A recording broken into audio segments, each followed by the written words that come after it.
All right, hi. We're gonna go ahead and get started.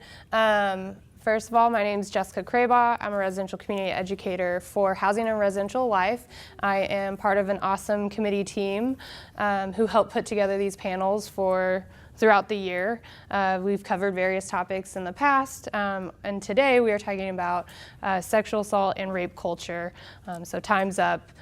Sorry for the grammatical error on the marketing, but it is time is up, right? Not time. Okay, no, bad. Okay.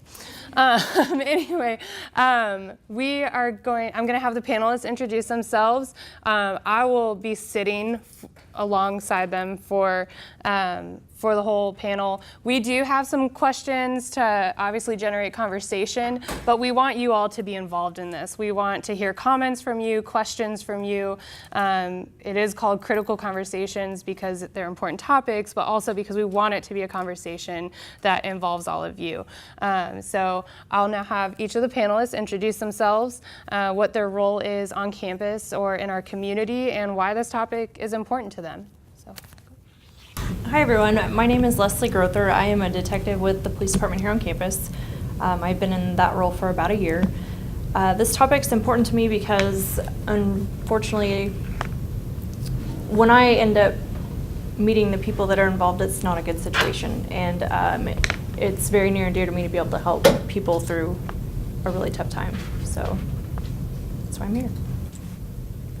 Hello everyone, my name is Holly Loberg. I am a graduate student here. I'm an assistant residential community educator over Zink and Allen Halls. And this topic is very near and dear to my heart because my freshman year when I was an undergrad, I was sexually assaulted. And it's something that I've continued to work through and help other people through. So it's actually a really big passion area for me, and I plan to go into Title IX work at a college. So, yeah. Hi everyone, I'm Dr. Kelly Rhodes. I'm an assistant professor in the College of Education, Health, and Aviation. I'm also the co-director of the Sexual Health Research Lab here on campus. And I guess I would say this is an important topic to me because, especially with being in college for so long and understanding what it's like to be a student, this is something that is extremely prevalent, and we even call it a public health issue. And so I guess that's why I'm doing this. Obviously, I think all of us would agree that we'd like to see the incidence of this decrease drastically. So that's why I do what I do. I'm Victoria James, and I am a member of our Master of Science in Mental Health Counseling program. This is important to me because I'm aiming at being a sex therapist. That's kind of where I'm taking my entire career.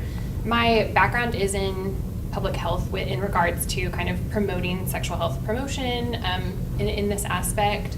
So like Kelly said, it's just an important public health issue, and in that it's really important to me as well. So I don't know, like it's important because it's important is my answer for that, I guess, you right. know. I mean, it is. Yeah, so that's what I have on that.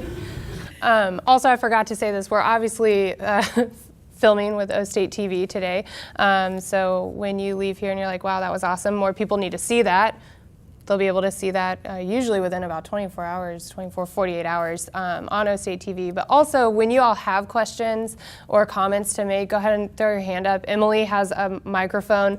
I want to make it clear that that is for recording purposes and it's not projecting, so please still speak up when you're asking those questions of the panel so we can hear you up here. And if at any point you need to leave, you are more than welcome to leave the room if you have class or just need air or anything, but we thank you all for being here. The panelists are also going to start by reading a few definitions to hopefully help get your head kind of maybe thinking of some questions or how broad and narrow this topic can be at times. Sexual violence is used as an umbrella term for all of the following terms. Sexual misconduct could be defined as what society would usually refer to as sexual assault or rape. Basically, sexual misconduct is any unwanted or forced sexual touching, exposure, or penetration. Effective consent is informed, freely, and actively given. Mutually understandable words or actions. Words which indicate a willingness or non-willingness to participate in mutually agreed upon sexual activity. Everyone knows what is happening and they are excited and enthusiastic. Sexual harassment includes any conversation, jokes, or even pictures of pictures in a sexual nature. Oh my goodness. That makes others uncomfortable. Examples could be catcalls, discussing personal sexual fantasies, or rating a person's sexuality. Stalking is when a reasonable person would fear for their safety because someone is following, observing, or interfering with their belongings.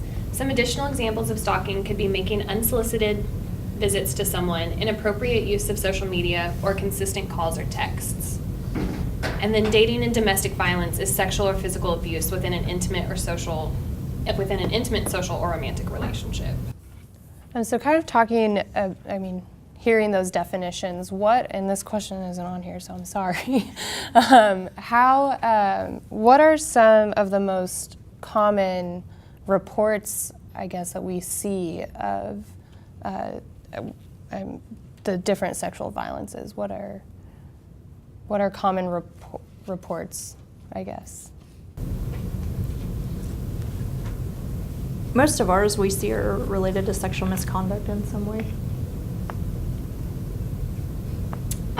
I would say in my experience as a faculty member and previously as a grad student, I would say there's a little bit of both between sexual misconduct, I've heard of that, I've had some students report it, and also sexual harassment as well.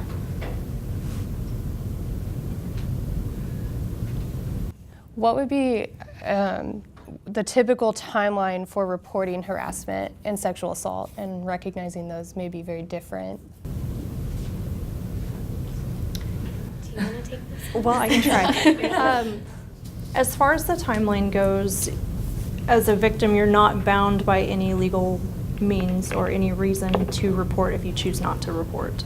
If you do choose to report and something of this nature happened to you after the age of 18, you would have 12 years from the time of your report. So your age doesn't necessarily matter, but once you report it, the legal system has 12 years to handle your case, basically, and to process it through the court system, if that makes sense. I will say too, on the One Is Too Many website, which is like our campus sexual assault prevention campaign that we have on UCO's campus, they really encourage students to report within 180 days of an incident. So like kind of as soon as possible. Also, they encourage students to go and get a medical examination as soon as possible without showering, without brushing your teeth, as like awful as that can be, just so that you can preserve evidence if you ever do decide to, I don't know what the proper terminology for this is, I'm sure you could help me with that, but like to push charges against someone. Also, on that note, just since we're on the topic, if you chose to get a medical exam, you are not required by any law to do anything other than get that exam. Your information can be kept private. It's not forwarded to the police department unless you choose to have it forwarded there. And we're really, just to like add to that, in Stillwater they have SANE nurses, Yes. I think that's what Yes. it's called. Yeah. Okay, I was like, that sounds weird coming out of my mouth. SANE nurses who are there that are trained specifically in that can help you, and you can call a victim's advocate who can be there for you, who is one-on-one that's there for you to help you through that process as well. And victims advocates are bound by confidentiality too, so they can't like tell anyone that you've gone through this experience or anything like that as well. So like your privacy is protected within that. And of course at an ER you're protected by like HIPAA, so your privacy is confidential in that aspect as well if you're worried about those concerns too. For sure. And a SANE nurse is a sexual assault nurse examiner. Just so you, Thanks. it's not that they're just sane, because they are sane, I promise, but that's what it stands for. It is very specialized training, Yeah. so not just anyone can do it. Yes. We have a question. When you said the 12 years, is that the same as the statute of limitations, or is that just for them just to process it? It's under the statute of limitations. If you were reading the law, that's the section it's under. So it's a little different if offenses occurred when you're a minor, but just speaking from the college campus, that's, yeah.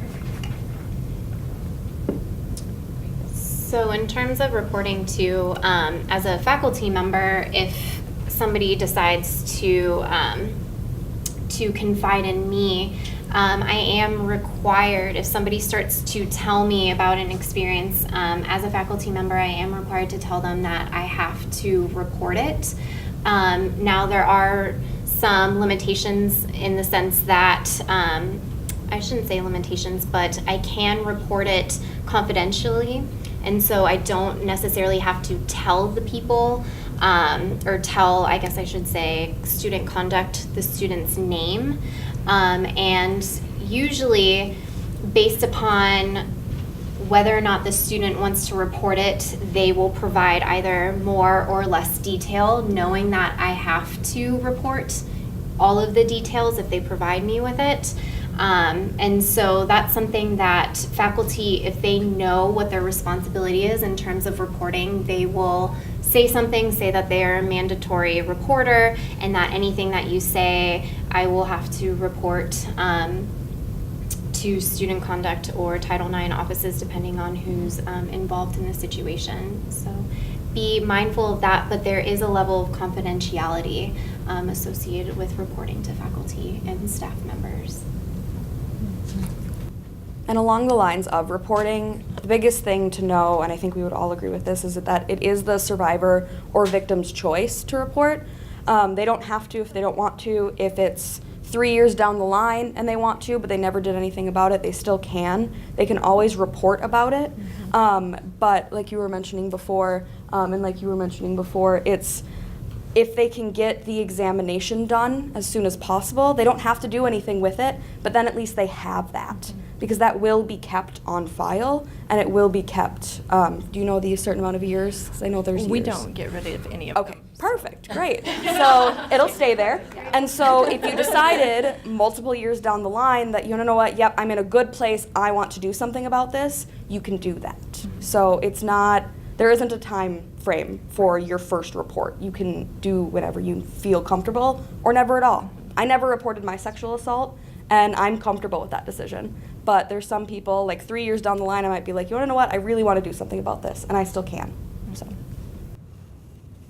I know that being on a college campus for several years and working in housing and res life, we find a lot of students who, or a lot of students become comfortable, or they become more aware of something that happened to them in the past that they didn't identify as, sexual violence of any sort, and then that's when they may start to confide in us or a faculty member or a friend, and actually wanting to start maybe taking some action on that. And you kind of covered about like the reporting, but what does that look like for them if it's, a few years down the road, as far as realizing that and if they want to make a report?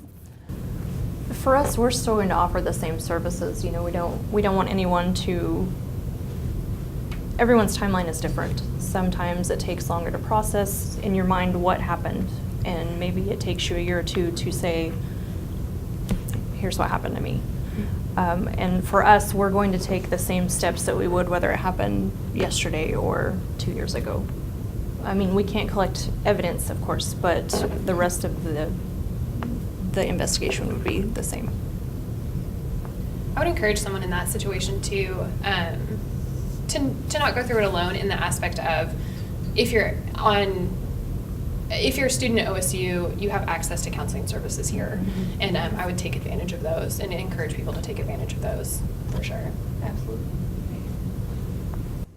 I just scan the crowd every once in a while when I'm Holly, all of you have used, the terms victim and survivor.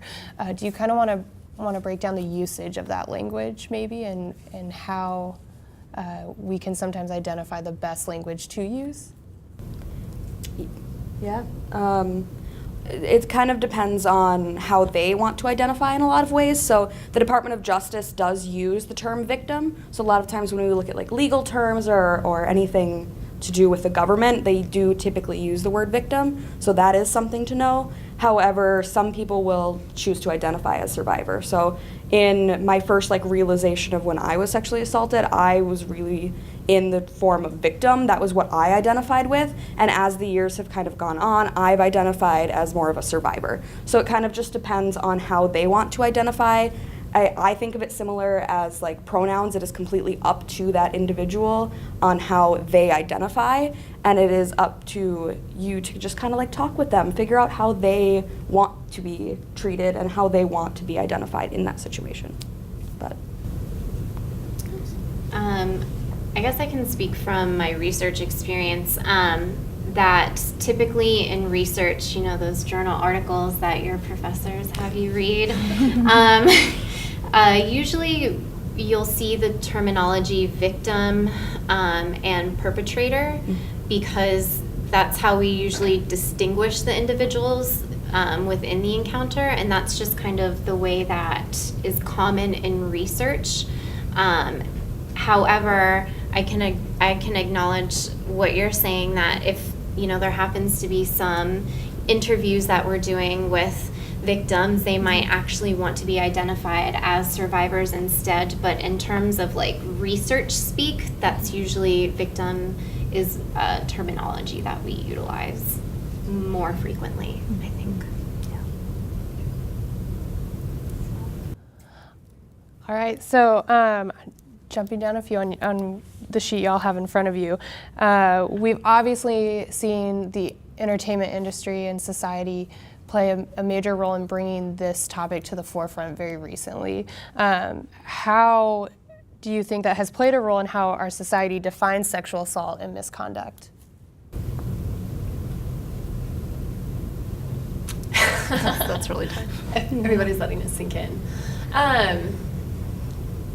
Like in regards to the Time's Up movement and like the Me Too movement, or just like how we've seen sexual assault portrayed in media, or however I want to answer it. I think we have time to go all of those directions. So maybe where some more questions pop up from the audience. Yeah. We can dive into it. We want to do it? Okay. I think a lot of how we see it portrayed in media is that sexual assault is perpetrated by like a stranger or someone that you don't know. What we know from research is that like 80% of sexual assault, please correct me if that's the wrong stat, is done by someone that the victim knows.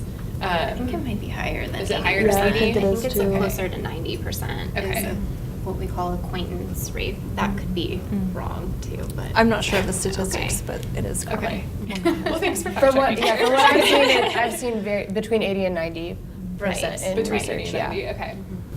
Is someone that we know.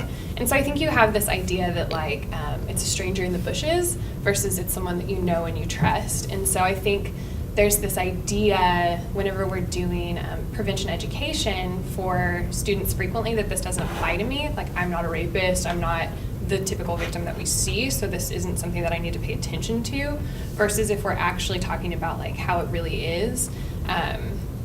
Even though we know that that's not who perpetrators really are, that's not who victims really are, and that message isn't getting across. So I think that because of how it's portrayed in media, it affects how we do prevention education and how we have to kind of assess in that way.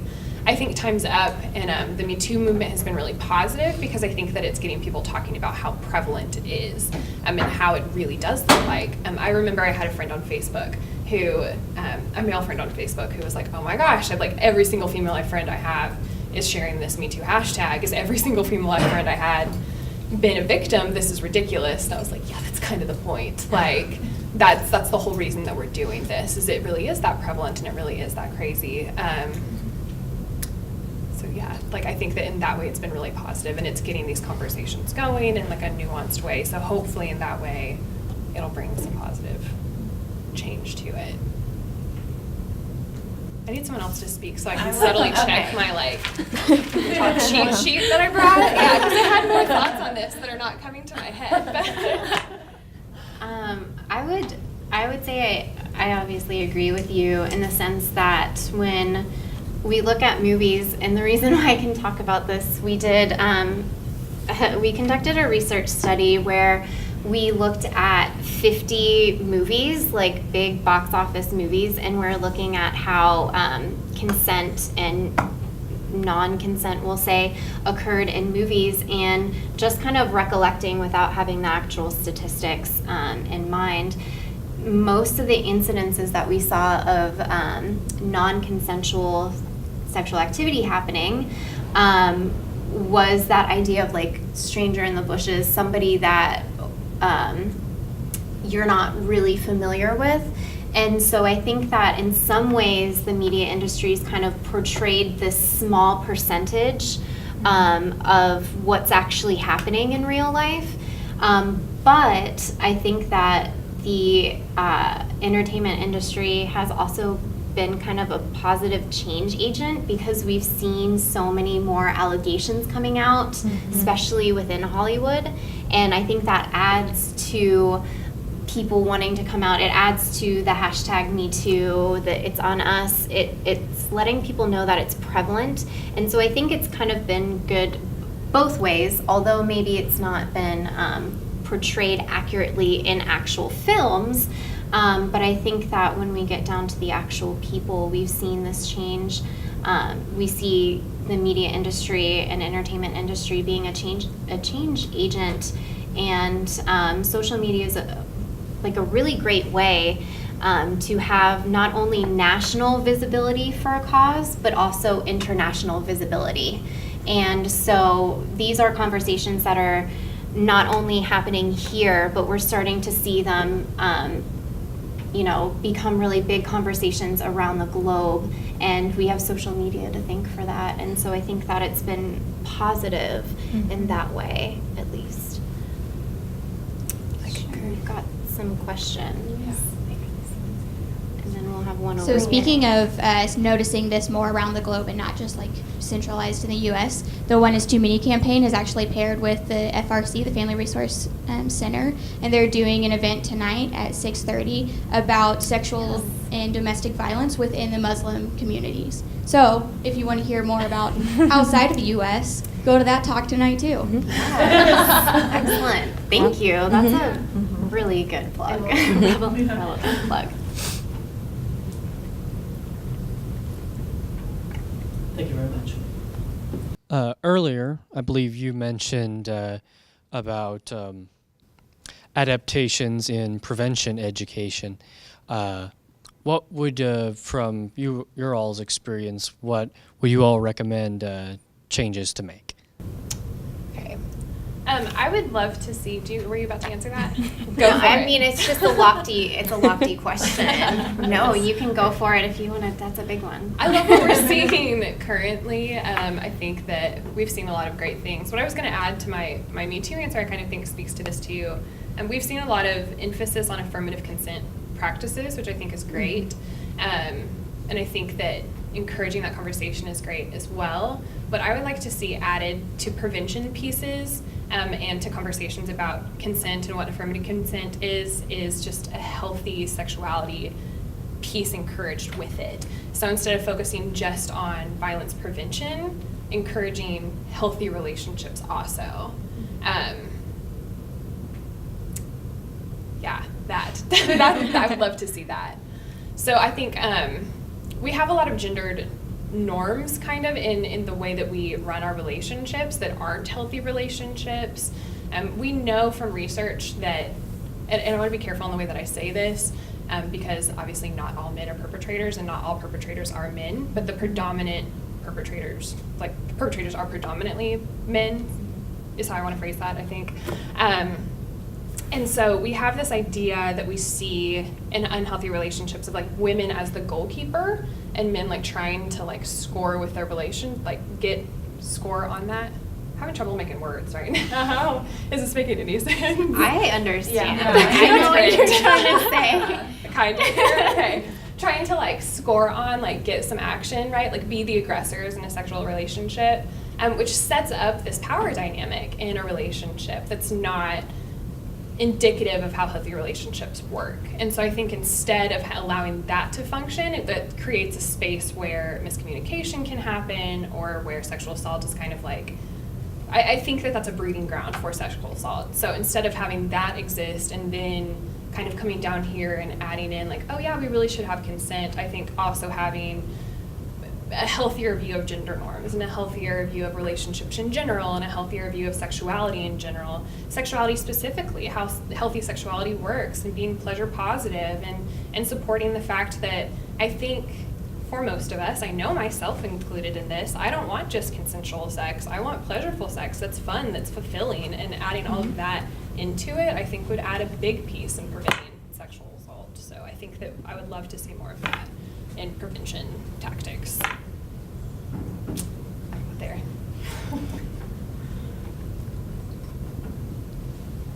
You talked about more prevention, like classes, I guess, and it's easy to see that prevention classes right now are kind of geared more towards a women. What do you think classes for men would look like as far as consent goes, and knowing the difference between a clear consent and just not clear consent? Like explicit and Yeah. implicit consent? Yeah. Well, so researchers typically recommend that in the ideal world, we would actually start education much sooner than college. It's been recommended by some researchers that we can start educating our children at age 5 about certain health topics. And so it really starts with, I think, with teaching gender norms. So if we think about our own experiences as children, like I think about growing up, and my mom was a lawyer, and I would walk around in her heels and put on her pretty like work clothes and put her makeup on and kind of play dress up and dress like that, whereas like my brother would do more of the acting like he's shaving, and even though he, you know, is young and doesn't have any facial hair. And so I think at a young age we start imitating and modeling gender roles, and I think that's when we can start educating about basic things like teaching empathy and teaching assertiveness, to teaching empathy to boys instead of the whole, well, let's rub some dirt in it and you're fine, and being very hyper masculine. We can start teaching them more empathy. Also, I mean, with girls, instead of teaching them to be passive and sit quiet and don't stir the pot, like let's teach them to be assertive and be individuals. And once you start with that, then you can kind of build on it, teaching things like sexual assertiveness, sexual confidence, in addition to things like healthy relationships, I think would be kind of ideal. A lot of times when we hear about programs that are geared towards men, because there are actual education programs geared towards men, the feedback that you get is like, oh, they're just teaching me not to rape. And that's not helpful, right? Because in general, we know, at least legally, we shouldn't be doing that. And so it's kind of difficult to say like what kind of content, but obviously it should be geared towards both men and women, because if it's not geared towards men, they're going to kind of tune out and be like, this isn't relevant, versus women might feel the pressure that it's all up to them to make sure that they that nothing happens to them. And so it's kind of hard, but I think it starts young with just basic gender roles and how we shape our culture. And so it's a hard question, but that's what I would say. I don't know if anybody wants to add to that. I just would love to co-sign the idea of like sex education in general starting really young.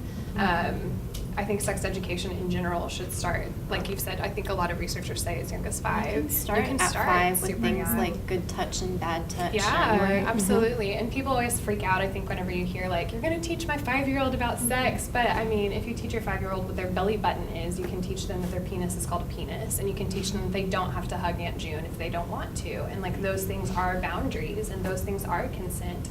And those things do lead later in life to better relationships and better like messages about consent and how we conduct our sexual selves. And we all are sexual beings. We're sexual beings from the time we're in the womb. So I think that stuff is important and should be addressed from day one. And so I co-sign all of that for sure. Yeah. Right. As an educator, 25 years, I like to say working with adolescents, adult development instead of sex education. I think that it's just about how on the life chain we mature And instead of saying sex education, we say adult development,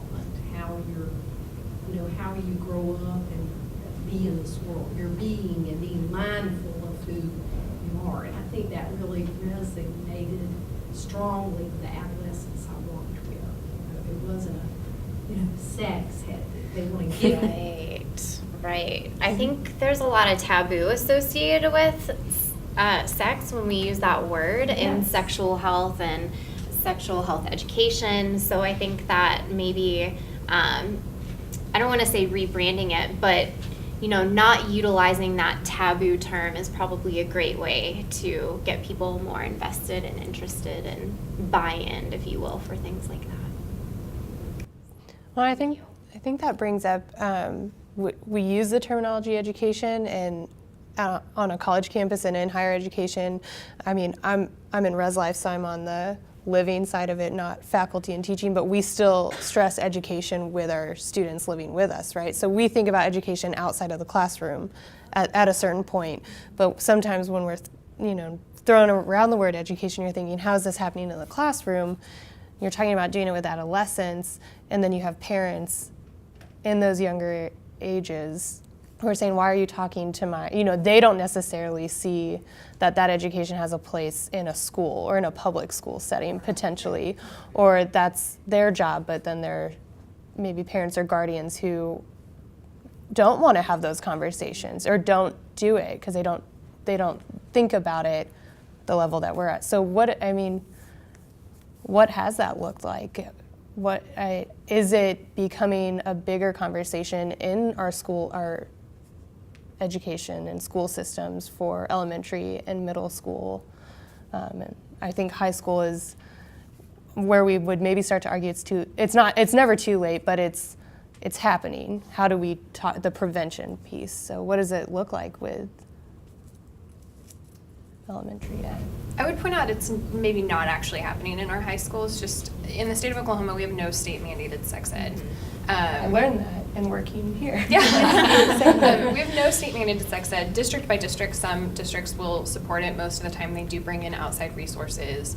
A lot of the time that's abstinence only education. A lot of it is really shame based, so not in support of the healthy, happy sexuality that I hope that I'm promoting by being here today.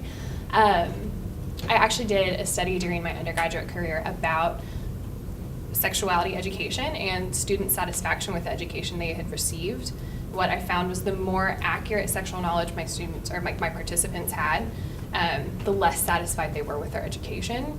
And we found that was because, like I said, we don't have state mandated sex ed. So if they had a lot of accurate sexual knowledge, they had to find it somewhere else. So I know that doesn't directly address your question, but I'm just saying, like, I don't know that we necessarily even have it at that level yet. So I don't know that we've seen it younger at all. In the elementary schools here, at least in Stillwater, they do offer, it's more along the lines of unconsented touching or, something of that nature. That's really cool. And parents can opt out of it, but they do at least offer it at the 4th, 5th grade level. Mm-hmm. Very cool. Yeah, I just think the education in elementary education is fascinating. I mean, I remember, I'm not from Oklahoma. I'm actually from Kansas, but I remember going, like, we had to go through like a class, and they spun it. Then I think is learning about our reproductive systems first and like going through changes. So the girls went in one room and the guys went in another. But in working here and putting on events and teaming up with like Share the Wealth and doing more sex education, I was surprised, and like one of the first events that I did here with that, how many students didn't know some things that I did learn in middle school or elementary school through some of those education opportunities, and a lot of them, shared. They don't do that in the schools in Oklahoma, or wherever they were from outside of Stillwater. A lot of them were outside of Stillwater. So I have learned how important it is on our campus, and we are educating a little bit after the fact for a lot of our students. So interesting topic. Yeah. Oh, we have a question up here.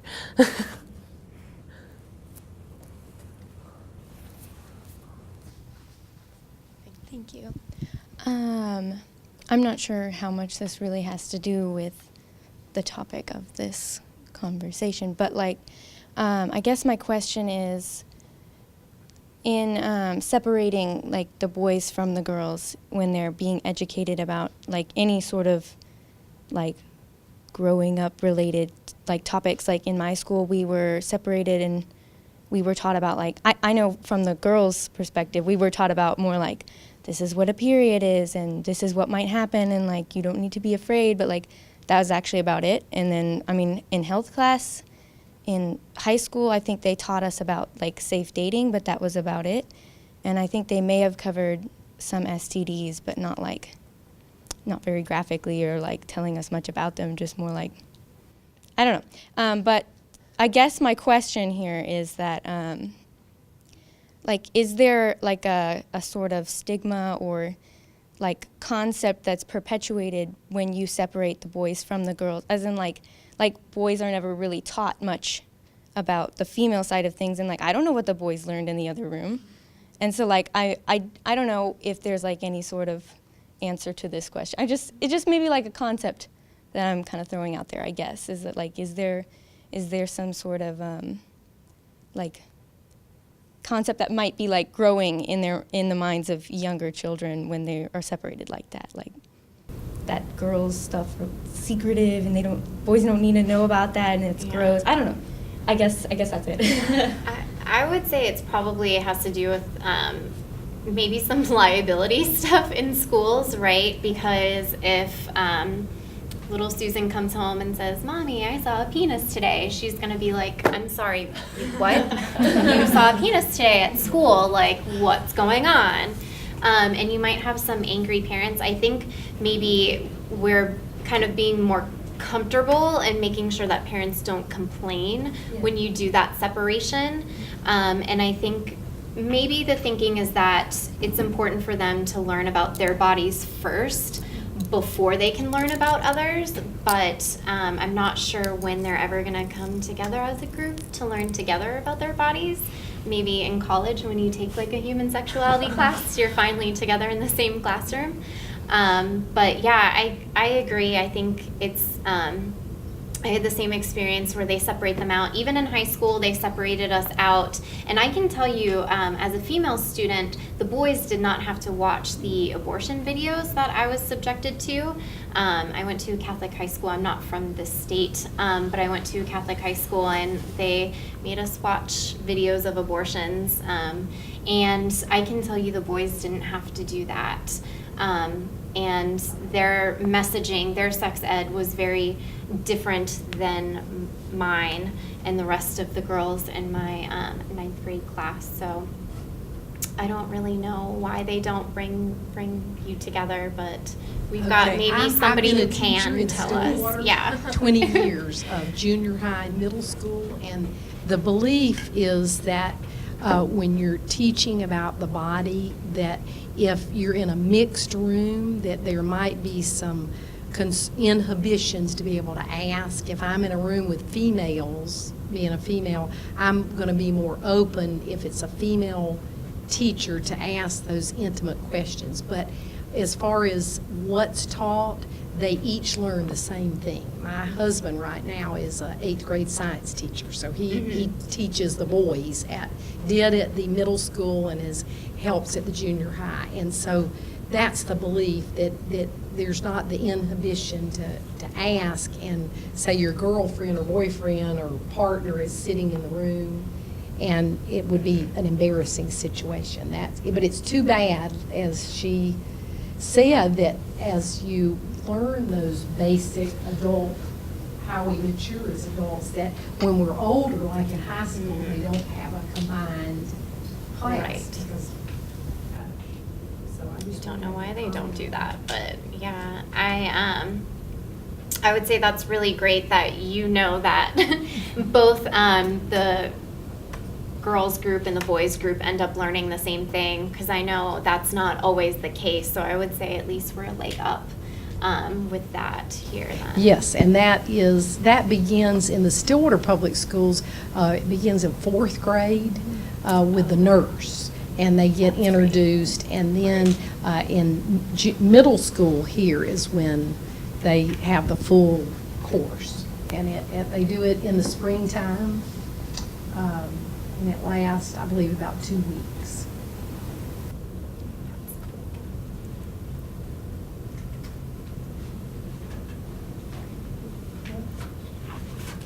Okay, so I guess kind of moving a little bit away from the education piece. That was a fun. I guess I didn't think about it, but that was a direction I did not foresee us going. I don't know why, but it makes sense.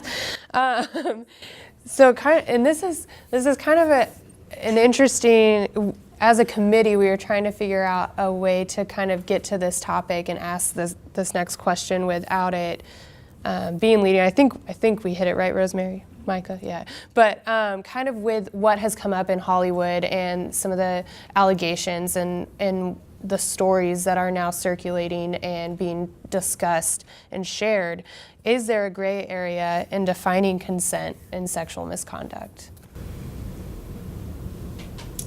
No, there's no gray area. I think that this idea of gray areas, we see this come in, okay, let me backtrack for a second and gather my thoughts. So I would say there isn't a gray area. We have definitions, right, of what consent is. We have definitions of sexual misconduct, sexual harassment. We know what these are. The problem is that when people, start to actually interact with one another, they start to take situational and contextual factors into account when they start trying to negotiate sexual activity with one another. And I think that if I asked all of you guys here, as most of you are probably students, if I asked you if you could define what consent is, and it's primarily what I do with my research, you would tell me that what consent is. You would tell me it's an agreement, verbal, nonverbal, it's a willingness to engage in sexual activity. You guys would be able to give me a really great definition of it. But then if I ask you, so tell me about the last time you engaged in sexual activity, tell me how that happened. A lot of times people will say, well, this person was texting me, or this person bought me a drink, or I accepted a drink from somebody, I went home with this person, we've been talking for a while. And so they start to draw in all of these contextual, situational factors, and that helps them understand consent. And they talk about that as being part of the consent process. So I would say we know what our definitions are, but I think when we get into the real world and we're actually engaging in behaviors with one another, we tend to kind of look for that gray area because because life isn't just black and white, really, because we're doing lots of different things and when it comes to sexual behaviors. And so I think that's when we get into that kind of gray area type thing. We know what the definition is, we can tell you, we have that knowledge, but when we actually go and put it in practice, sometimes it gets a little mucky, if you will. So that's what I have to say about that. I don't know if anybody else wants to contest that there isn't a gray area. We can talk about that. But I would say that there's not when it comes to defining consent. I'd also say that there isn't a gray area because truly you always have the ability to ask. You have taking in nonverbals and taking in contextual factors and taking in a lot of those things, but you always have the ability to ask either verbally, written on a sheet of paper, in braille, in sign language, in whatever way you are communicating with your partner, you have the ability to ask. And a lot of people think, oh, but that takes away the mood. What if we're super into it? It shouldn't take away the mood because that means you're enjoying it more. That means you know that your partner is enjoying it and you know what happens next. Because at the end of the day, you would rather be able to say, this is what happened.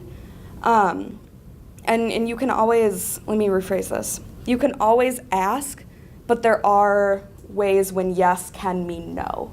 And that's when a lot of those nonverbals and the contextual factors need to come into play. And I'm not going to go super in depth on what those yes but actually meaning no is. If you want to talk about it later or have a question about that, we can all kind of talk about that a little bit more.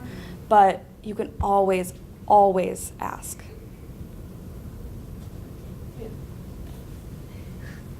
I guess I should say if your potential partner can't answer, then that's a no. Exactly. That's definitely Exactly. a no. Yep. Okay, so there is a consent app now. Have you guys heard about it? I saw it on like E-News or something like that. I'm not gonna lie, I like the Kardashians. But there's an app about consent. Like, what do you guys think about that? Like, you literally just like if you're dating, you're getting to know someone, it's your first date, you can sit down and say, hey, I have an app about consent. You have to sign it before we can do anything. What do y'all think about that? I actually think I have heard about this. And here's the issue that I have with it. I think it's great in that it gets people talking about consent, and I think that talking about it is great. Because what I was going to add to your point is, like, if asking is going to ruin the mood, then, like, how emotionally, like, that's not how you say that word, but, like, how unstable is the mood anyways? Like, if doing that can ruin the mood, then, like, do you really need to be doing this right now anyways? Yep.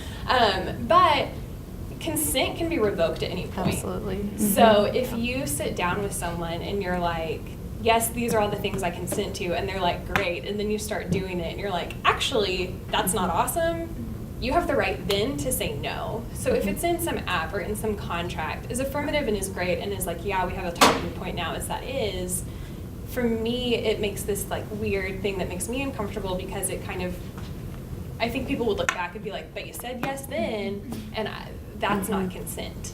Because consent can be revoked at any point. Absolutely. So that's the issue I have with things like that. We saw quite a few apps actually pop up after California instated their affirmative consent policies, and I think Silicon Valley just kind of flew with that. And so there was, I think, back in 2015, there are at least 3 apps that I knew of that they were developing. And you're absolutely right. The component that was missing from those apps is being able to revoke your consent. They even were doing things like, well, I'm going to video record me saying that I consent to blah, blah, blah, and then I'm video recording my partner watching this video of me consenting to them. And so it also seemed like a lot of like a way to like cover somebody legally versus like what we've kind of been talking about, trying to change this culture of consent to be active, enthusiastic, pleasurable, and it just completely, they just missed the boat on the whole idea that consent can be revoked. So okay, I have a question. You all said that there's not a gray area, but then you said that there are times where yes can mean no at the same time. Isn't that a gray area? So I totally know what you're saying when it comes to that, but at that point you should know your partner. So, and like I said, I can go more in depth with this later if you want, because I don't have my paperwork in front of me, but you all might know better. But like when yes means no can be like coercion, where you are forcing them with, so gosh, I have like examples of all these. I used to do like an education for this at my undergrad for the Department of Justice, so I'm trying to like think back to these. well, there's also issues with power dynamics, and so if like a supervisor or somebody who has influence over another person is really being the initiator, then sometimes that person who is has less power sometimes can feel like they can't say no. And so I would say in issues of coercion or power differential, sometimes, you know, that may end up being an incident that ends up being reported as not being consensual because there's that power dynamic problem or there's coercion either through things like blackmail or other But I'm saying like a first date, how could you know your partner if they say yes but they mean no? How could you know their partner? My answer is going to be to that. As a sex educator, I used to get like the question like, when should I engage in sexual relations with a partner? And like ultimately you have to make that decision for yourself. But my advice would be, if you can't have a conversation with someone about this is what I like and don't like, this is what my STI status is, this is what I'm comfortable with, this is what I'm not comfortable with, this is like what feels pleasurable to me. If you can't talk about those things, why do you need to be engaging in those things? So like, if you can have that conversation comfortably with someone on a first date, by all means do it. But like, I'm not here to slut shame, but like, do you? But if you can't talk about it, like I wouldn't want someone performing surgery on me who couldn't walk me through it. So like I wouldn't want someone performing sexual acts on me who couldn't walk me through it either.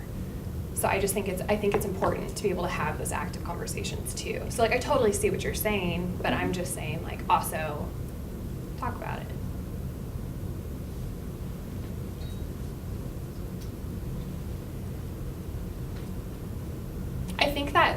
I think that just kind of brings all of that back to like, and I think that sometimes signs can be misread.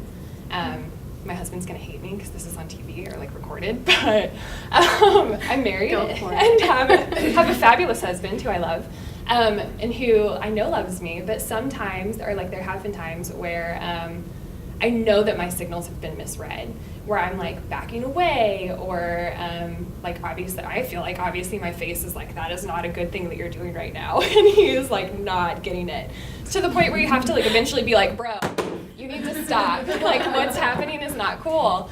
And then he's just like, oh, I'm sorry, like I thought that was a good thing, I didn't know. And I think that just highlights like the emphasis of making consent explicit and verbal and ongoing, and just talk about it. And I'm not gonna let him watch this now because that's terrible, but there you have it. So keep it up. Do you have any questions? Okay, wow, okay. So we kind of ask on your guys' prep sheet, what can, I guess, a lot of our audience is college students, we hope more watch later. So what can them and their friends, or as people, what can we and our friends do to reduce our risk of sexual assault? And I have some follow-up questions, because I think we all women on the panel, there are a lot of women in this room, but we know that sexual violence doesn't just impact women as victims and survivors. So in helping reduce our risk for sexual assault, does that look different for men and women? If so, how and why? Well, the biggest thing that I'll say is it is not up to you to not be sexually assaulted. It is the perpetrator that is doing the sexual assaulting or harassment or misconduct, or however you want to phrase it. It is not up to you to not be sexually assaulted. That being said, there are things that can make you feel safer or to make you feel better in the situation. But it is not up to you. It is the perpetrator that is sexually assaulting. That's what I was saying.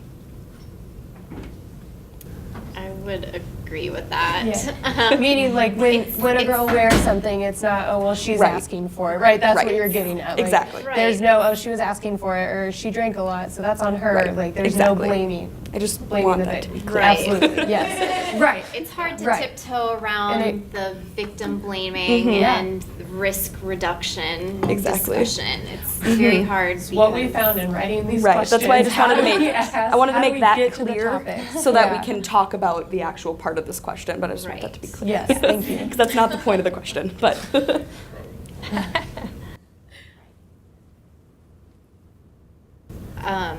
okay. Oh, no, I don't know if there's more to, I mean, and we pulled this from a one is too many site, like this question we got from like a one is too many site, I think. So it's just kind of what, I think we were most nervous, of all the topics we've talked about this year, we were most nervous about how to ask questions regarding this, because there's so many different directions and interpretations of things, and so, the gray area, and thinking to some of the documentaries that have been the hunting ground and the controversy that has had now with Hollywood, and part of the gray area conversation came up with the Aziz Ansari story about how he was like, we went on a date, he didn't pick up on the signals. It was the first date we talked about, you talked about that, like you can't have that conversation then maybe you shouldn't be doing, engaging in those Also, acts. I want to point out, in her, Aziz Ansari's victims, survivors statement, she said to him, no, I don't want to do this, we need to stop. And he was like, okay, cool, and then didn't. So they did have a conversation about it. Okay. Good. No, that's good. Like, I mean, we see the social media. We talked about social media being such a positive thing for like the different movements that are happening too. So that made me really sad. Yeah, same. So we see that with like the Me Too, the It's On Us, the Time's Up. We see it being very strong on social media, very positive thing. But we also see the different versions of stories that come out through those same platforms, which is what makes it that much more complicated to have this conversation, I think, because they're kind of what Micah was saying, like you said there's gray, or there's not gray, but then there is gray, but then there's not. We know that there's not. Because if a woman or a man says, I felt violated, I felt, sexually assaulted, or I was, and here's how it happened, okay. So I don't, in asking the question, going back to the original question, and I love, it's not, what Holly said was absolutely, like, I think we're all on the same page with that. But what are the steps that we can take to reduce that risk? I think the fact that we're having conversations about it, we're making it aware, we're working through it. I think that's the big step. Could I ask a question? Do you feel, you're the expert on the panel, do you feel that there is a profile for people that have a perpetrator, that are victimized? Like a standard victim? Yeah, like characteristics that attract. It could be any male or female, but has there been any research on that? I would say not on like a stereotypical victim. I mean, there's been some research on perpetrators, but I can tell you that's not something I'm 100% familiar with, since my area is consent before anything like that. Well, ideally before anything like that happens. But there has been research that shows like males who are more sexually aggressive, whatever that means, perpetrators generally are more sexually aggressive and more hyper-masculine, and that's all I can speak to about that. In terms of trying to put other characteristics to that terminology, I'm not as or people that are victimized. Influenced. Is there a... So with that, I don't know of any literature research that has really talked about a standard victim and what they might look like or anything. Well, not so much look like, but maybe characteristics that attract the perpetrator. I don't know of anything like that, so I would hate to say it's equal opportunity. I feel like it goes back to what Holly said, though, is that it's not on the victim or the survivor. It is the perpetrator, and that's why there are more profiles associated with perpetrators than victims, so at least that I know of. And I noticed in the blue sheet you mentioned that, but I just wondered if there was any data on victims. But to my knowledge, I don't think so. I think research is mostly trying to pinpoint characteristics of perpetrators in order to have more targeted interventions that prevent them from perpetrating. I think that's why we even have research on examining characteristics of perpetrators. So, but in terms of victims, I would say that there isn't like characteristics or profile or anything like that. So. And to kind of go along with what you were talking about, we see that with like the Me Too movement and things like that, that really this is happening to everyone. This is not something that like you can pinpoint like a certain person or a certain type or anything like that. This is happening to vastly different people across the globe that identify in vastly different ways with with their intersections of all their identities interacting in vastly different ways. And so I think that you can't pinpoint a specific characteristic or a trait, and we don't know if there is research particularly on that, but from what we can tell from the different entertainment industries and the different hashtags and movements, it appears that there isn't. So. I think we had one question up here. Oh, Wait. I was just saying that. I was just thinking of saying that I can't name an article specifically or whatever, but it kind of goes back to you all talking about later how anyone who's wanting to enter a relationship needs to be confident and be able to promote their own interests. And I think I've heard of examples that predatory people, go after people who don't have that kind of confidence and experience or whatever.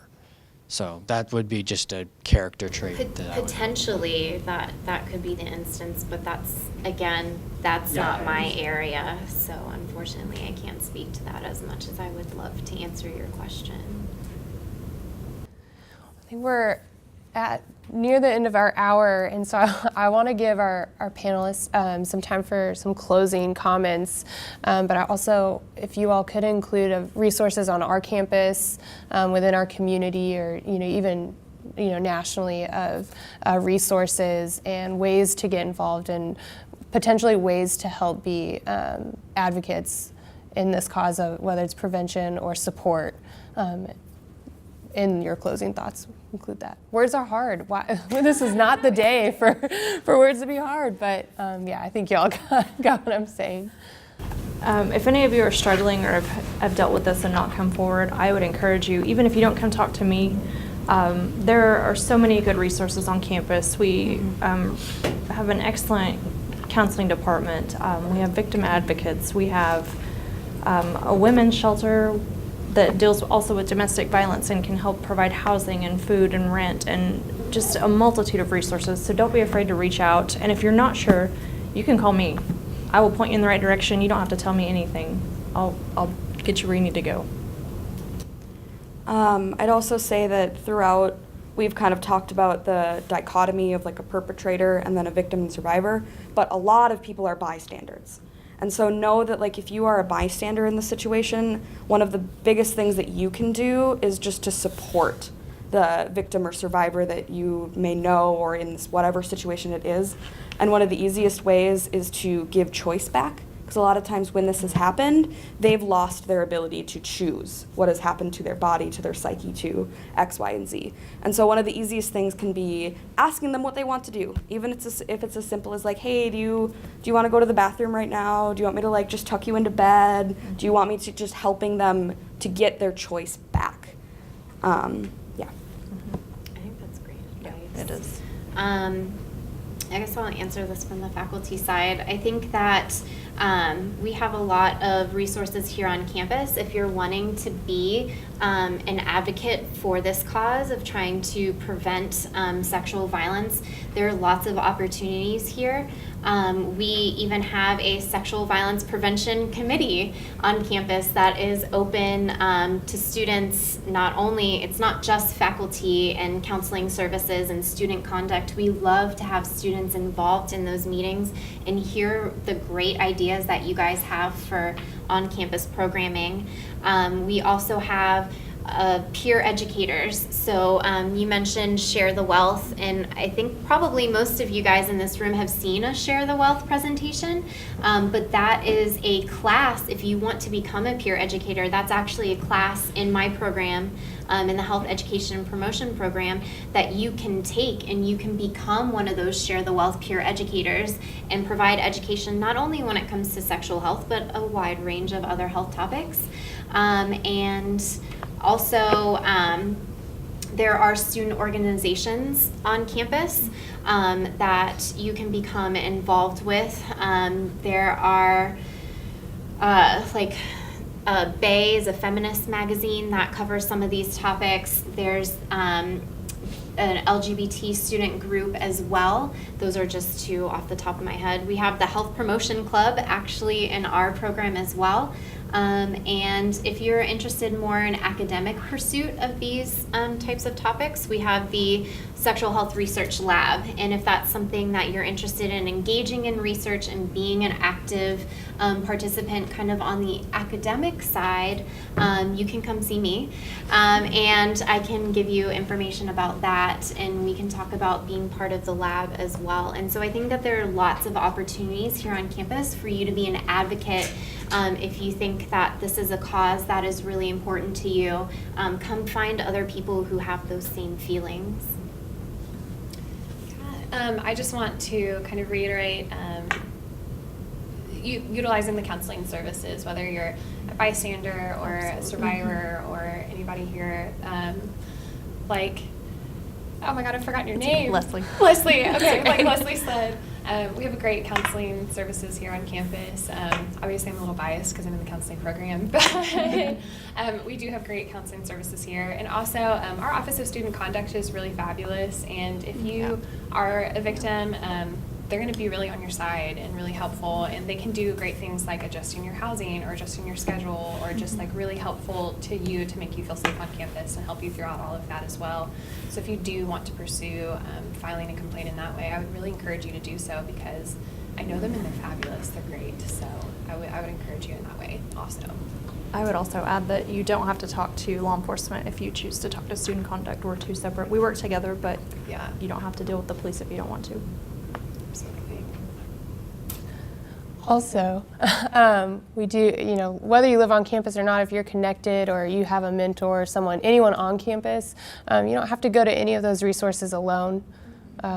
There's a lot of support out there, so community mentors, the ARCE's residential life staff, as well as other organizations and advisors on campus, I'm sure, who are willing to be that person to go with you. So I wanted to add that.